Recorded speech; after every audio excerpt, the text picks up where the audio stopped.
बिस्मिल्लाहिर्रहमानिर्रहीम। Ninth class. आज हम Punjab text book board Lahore का चैप्टर नंबर 3 डायनामिक्स के न्यूमेरिकल प्रॉब्लम सॉल्व करेंगे। फर्स्ट प्रॉब्लम है हमारे पास,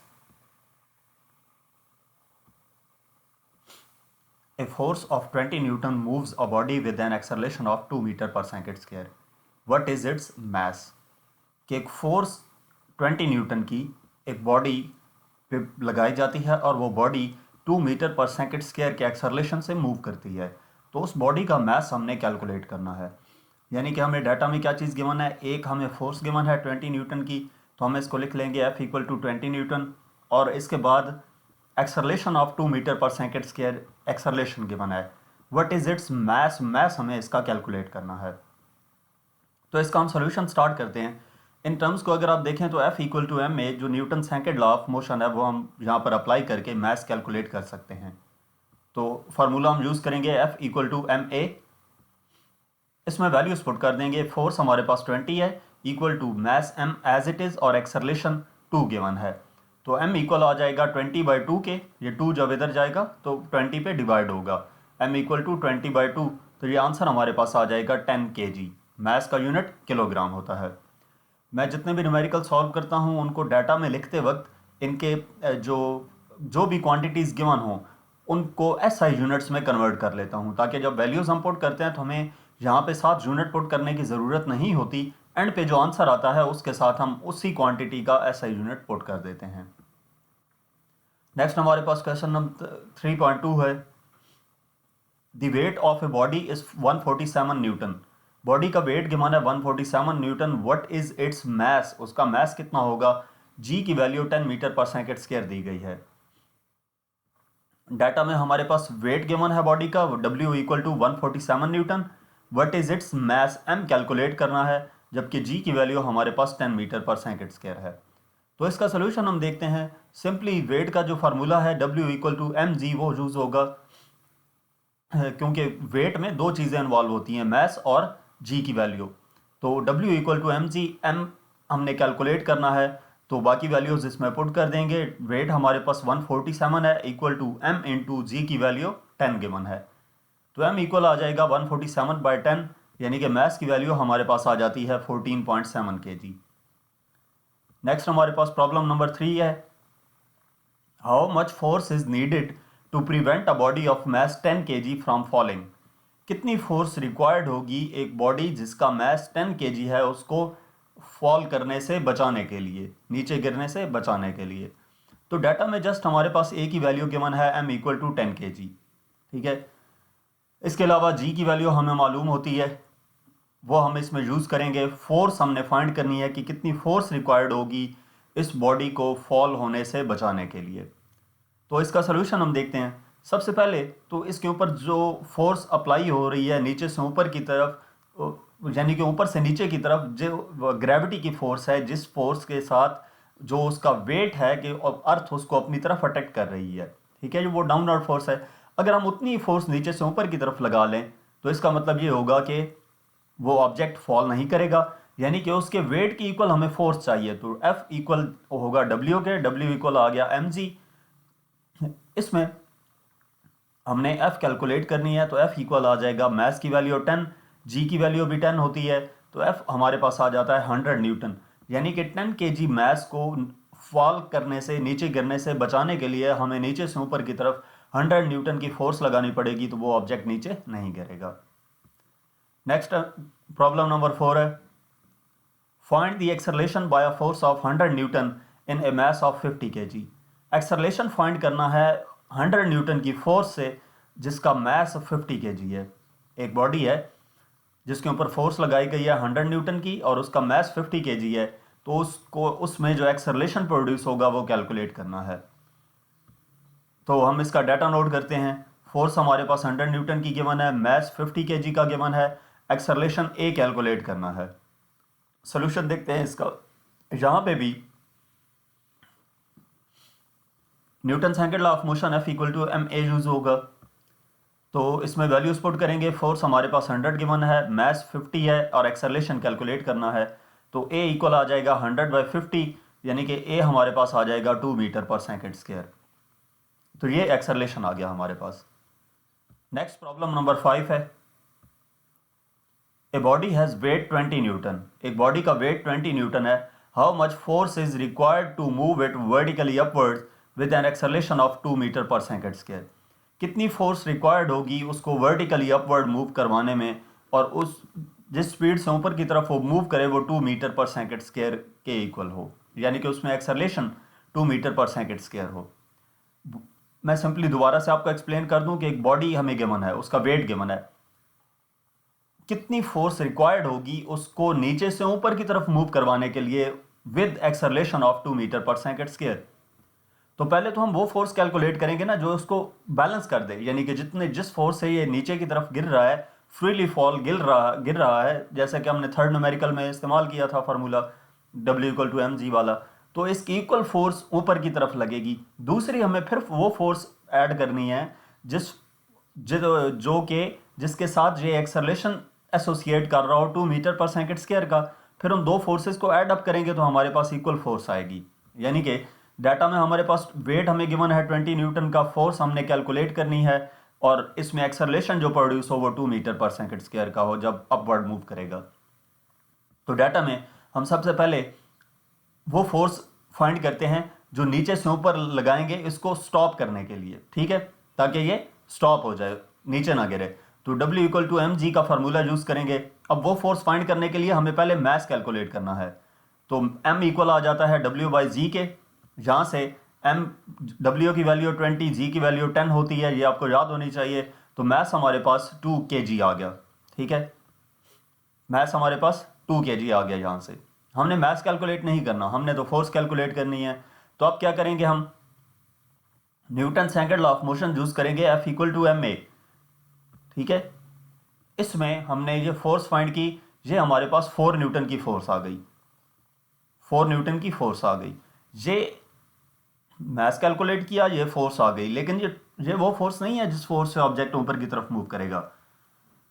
क्यों? क्योंकि उस ऑब्जेक्ट के साथ वो फोर्स भी एसोसिएट कर रही थी जो डाउनवर्ड उसके ऊपर अप्लाई हो रही है ग्रेविटी की वजह से। तो उसके अपोजिट फोर्स यानी कि 20 न्यूटन नीचे से ऊपर की तरफ और ये 4 न्यूटन नीचे से ऊपर की तरफ, टोटल ऐड अप होकर 24 न्यूटन आंसर देंगी। यानी कि हमारे पास जो टोटल फोर्स होगी वो इक्वल होगी बॉडी का वेट प्लस नेट फोर्स जो नीचे से ऊपर की तरफ लगा रहे हैं, ये वाली 4 न्यूटन जो अभी कैलकुलेट की। तो टोटल फोर्स इक्वल आ जाती है, वेट 20 है प्लस नेट फोर्स 4 है, तो F इक्वल आ जाता है 24 न्यूटन के। नेक्स्ट हमारे पास प्रॉब्लम नंबर 6 है। Two masses 52 kg and 48 kg are attached to the ends of a string that passes over a frictionless pulley. दो मैसेज हैं और वो अटैच किए गए हैं एक स्ट्रिंग के दोनों एंड्स पे, और वो स्ट्रिंग पास कर रही है पुली के ऊपर से। Find the tension in the string and acceleration in the bodies. String में टेंशन कैलकुलेट करनी है और बॉडीज में जो एक्सेलरेशन है वो भी कैलकुलेट करना है जब बॉडी का जो मैस है वो मूव कर रहा हो vertically, when both the masses are moving vertically, जब दोनों मैस वर्टिकली मूव कर रहे हो। यानी कि ये केस 1 से रिलेटेड है, जो आपने इस चैप्टर में केस 1 और केस 2 दो बॉडीज का मोशन के बारे में पढ़ा है, तो यहाँ पे केस 1 से रिलेटेड जो प्रॉब्लम है, तो डाटा हम इसका नोट करेंगे। मैस 1 हमारे पास M1 52 kg आ जाएगा, इसको हम M2 कंसिडर कर लेंगे 48 kg। Find the tension, T calculate करना है, एंड एक्सेलरेशन कैलकुलेट करना है। तो इसका सोल्यूशन हम देखते हैं। सबसे पहले टेंशन फाइंड करने के लिए जब बॉडीज वर्टिकली मूव कर रही होती हैं तो उसके टेंशन का formula T=m1 - m2/m1 + m2 × g है। तो ये वैल्यूज़ हमारे पास m1 और m2 की गिवन है, g की वैल्यू हमें मालूम है, 10 भी पुट कर सकते हैं, 9.8 भी पुट कर सकते हैं। तो वैल्यूज़ इसकी पुट करते हैं, A=m1 की value 52 - m2 48 divided by m1 हमारे पास 52 + m2 48 × g की वैल्यू 10। तो सिंप्लीफाई करते हैं, ये 4 डिवाइडेड बाय 100 × 10 आ जाता है, तो ये हमारे पास आंसर आ जाता है 0.4 मीटर पर सेकेंड स्क्वायर। ये एक्सेलरेशन आ गया। अब हम टेंशन कैलकुलेट करेंगे, तो टेंशन के लिए हमारे पास फार्मूला है T=2m1m2/m1 + m2 × g। इसमें एक बात याद रखनी है कि केस 1 और केस 2 के लिए अलग अलग फार्मूले हैं एक्सेलरेशन और टेंशन के। तो ये जो प्रॉब्लम है इसमें हम केस 1 के अप्लाई कर रहे हैं, नेक्स्ट प्रॉब्लम में केस 2 के फार्मूले यूज होंगे।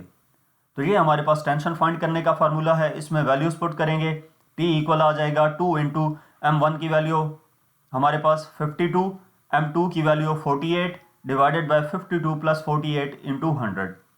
तो ये टेंशन इक्वल आ जाती है 4992 डिवाइड बाय 100 इंटू 10, यानी कि हमारे पास आंसर आ जाता है 499.2। ठीक है,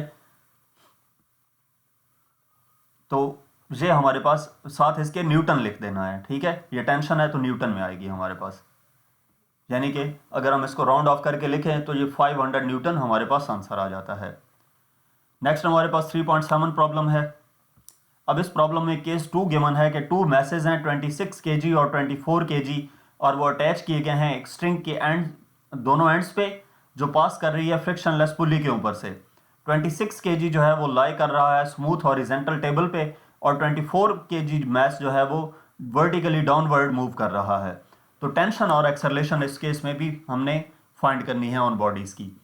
तो एक चीज़ यहाँ पर जो कॉन्सेप्ट आपका समझने वाला है वो ये है कि आपने स्टेटमेंट को गौर से पढ़ना है, और जो ऑब्जेक्ट वर्टिकली डाउनवर्ड मूव कर रहा था उसको m1 कंसिडर करना है। तो इसमें उसने कहा है 24 newton mass is moving vertically downward, तो m1 हमारे पास 24 न्यूटन आएगा, और दूसरा जो है m2 उसको 26 kg लेंगे। इसमें भी इसी तरह टेंशन और एक्सेलरेशन कैलकुलेट करनी है। तो इसका हम सोल्यूशन स्टार्ट करते हैं। हमारे पास टेंशन का एक्सेलरेशन हम पहले फाइंड करते हैं, तो एक्सेलरेशन का फार्मूला है m1g over m1 plus m2। ये केस 2 के लिए फार्मूला है, यानी कि जब एक ऑब्जेक्ट वर्टिकली और एक हॉरिजेंटली मूव कर रहा हो, या इसको कहते हैं कि परपेंडिकुलरली मूव कर रहे हों, तो A इक्वल आ जाता है m1 की वैल्यू 24 इंटू जी की वैल्यू 10 है, डिवाइडेड बाय m1 हमारे पास 24 है और m2 26 है। तो एक्सेलरेशन इक्वल आ जाता है ये 240 डिवाइडेड बाय 50। एक्सेलरेशन की वैल्यू आ जाती है 4.8 मीटर पर सेकेंड स्क्वायर। नेक्स्ट हमारे पास टेंशन फाइंड करने के लिए फार्मूला है T equal to m1 m2 over m1 plus m2 into g. अब इसमें वैल्यूज पुट करते हैं, तो m1 की वैल्यू 24, m2 की value 26 divided by 24 plus 26 into 10, जी की वैल्यू 10 होती है। तो टेंशन इक्वल आ जाएगा, ऊपर वाले को मल्टीप्लाई किया तो 6240 डिवाइडेड बाय 50। इसको डिवाइड करेंगे तो टेंशन हमारे पास आ जाएगी 125 न्यूटन के। तो बस इस तरह के प्रॉब्लम्स में आपने मेन चीज़ जिस पे फोकस रखना है कि वो केस 1 है या केस 2 है, यानी कि ऑब्जेक्ट वर्टिकली मूव कर रहे हो दोनों तो वो केस 1 होगा, और अगर एक हॉरिजेंटली और दूसरा वर्टिकली मूव कर रहा हो तो वो केस 2 होगा, और उसके मुताबिक फिर उस पर फार्मूले अप्लाई करने हैं। नेक्स्ट हमारे पास प्रॉब्लम 3.8 है। How much time is required to change 22 newton second momentum by a force of 20 newton. कितना टाइम रिक्वायर्ड होगा 22 न्यूटन सेकेंड का जो मोमेंटम है उसको चेंज करने के लिए, कितनी फोर्स से? 20 न्यूटन की फोर्स से। 20 न्यूटन की फोर्स से 22 न्यूटन सेकेंड के मोमेंटम को चेंज करने के लिए कितना टाइम रिक्वायर्ड होगा? तो हम इसका डाटा नोट कर लेंगे। How much time is required, तो टाइम हमने कैलकुलेट करना है, ठीक है, और change in momentum 22 newton second given है, फोर्स हमें गिवन है 20 न्यूटन की। तो मोमेंटम और फोर्स का जो रिलेशन है वो आपने ड्राइव भी किया है इस चैप्टर के एक टॉपिक में, तो वही फार्मूला हम यहाँ पे यूज़ करेंगे कि फोर्स इक्वल होती है rate of change of momentum के। तो इसमें हमने टाइम कैलकुलेट करना है, तो टी इधर आ जाएगा और एफ इधर आकर डिवाइड हो जाएगा, यानी कि T equal to delta P over F. इसमें वैल्यूज पुट कर देंगे, टी इक्वल टू 22/20, तो ये आंसर आ जाता है टी इक्वल टू 1.1 सेकेंड के। नेक्स्ट हमारे पास प्रॉब्लम 3.9 है। How much is the force of friction between a wooden block of mass 5 kg and the horizontal marble floor.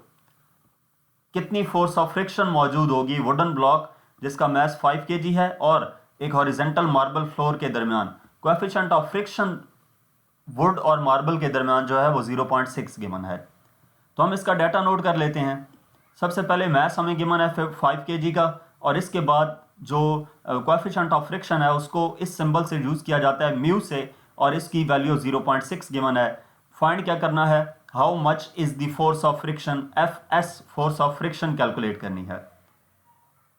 तो डाटा हम इसका नोट कर लिया है, अब हम इसका सोल्यूशन देखते हैं। फार्मूला हम यूज़ करेंगे फ्रिक्शन फाइंड करने के लिए, F S equal to mu M G. F S equal आ जाएगा म्यू की वैल्यू 0.6 गिवन है, मैस 5 गिवन है और जी की वैल्यू ग्रेविटेशनल एक्सेलरेशन इसकी वैल्यू 10 होती है। तो एफ एस इक्वल आ जाएगा 30 न्यूटन के। इनको मल्टीप्लाई करेंगे तो ये आंसर आ जाएगा 30 न्यूटन। इसके बाद नेक्स्ट हमारे पास 3.10 प्रॉब्लम है। How much centripetal force is needed to make a body of mass 0.5 kg to move in a circle of radius 50 centimetre with speed of 3 metre पर सेकेंड। कि कितनी सेंट्रीपिटल फोर्स हमें required होगी एक body जिसका मास 5 kg है उसको circle में मूव करवाने के लिए, और उस सर्कल का रेडियस भी 50 सेंटीमीटर हो और इसकी स्पीड 3 मीटर पर सेकेंड हो। तो इसका हम डाटा देख लेते हैं। डाटा में हमारे पास क्या चीज़ गिवन है, मास गिवन है 0.5 kg का, moving in a circle of radius हमारे पास 50 सेंटीमीटर इसका गिवन है, और स्पीड गिवन है 3 मीटर पर सेकेंड की। तो इसका हम सोल्यूशन देखते हैं। सेंटीमीटर फोर्स कैलकुलेट करनी है। ये इसको मैंने आपको पहले बताया था कि जितनी भी वैल्यूज़ आपको गिवन हो उनको एसआई यूनिट में कन्वर्ट कर लेना है। ये 50 सेंटीमीटर हमारे पास गिवन था, जो रेडियस उसको मीटर में, लेंथ का यूनिट मीटर होता है एसआई यूनिट, तो उसको एसआई यूनिट में कन्वर्ट कर दिया और उसके लिए हमने 100 पे डिवाइड किया इसे। अब हम सेंटीमीटर फोर्स का फार्मूला यूज़ करेंगे, F C equal to M V square over R. इसमें ये वैल्यूज़ पुट कर देंगे। एफ सी इक्वल आ जाएगा, एम हमारे पास 0.5 है इंटू वेलोसिटी 3 का स्क्वायर डिवाइडेड बाय आर की वैल्यू 0.5 है, तो एफ सी इक्वल आ जाता है 9 न्यूटन के। 0.5 से कैंसिल हो जाएगा, 3 का स्क्वायर 9 न्यूटन। तो यहाँ तक हमारे पास इस चैप्टर के न्यूमेरिकल प्रॉब्लम्स थे। मज़ीद किसी भी चैप्टर की एक्सरसाइज का सोल्यूशन देखने के लिए आप हमारी वेबसाइट विजिट कर सकते हैं। इसके अलावा आप हमें इंस्टाग्राम, फेसबुक और यूट्यूब पर फॉलो करें। और अगर आप ट्यूशन पढ़ना चाहते हैं किसी भी सब्जेक्ट, किसी भी ग्रेड की ट्यूशन के लिए, आप व्हाट्सएप पे कांटेक्ट कर सकते हैं। Thank you.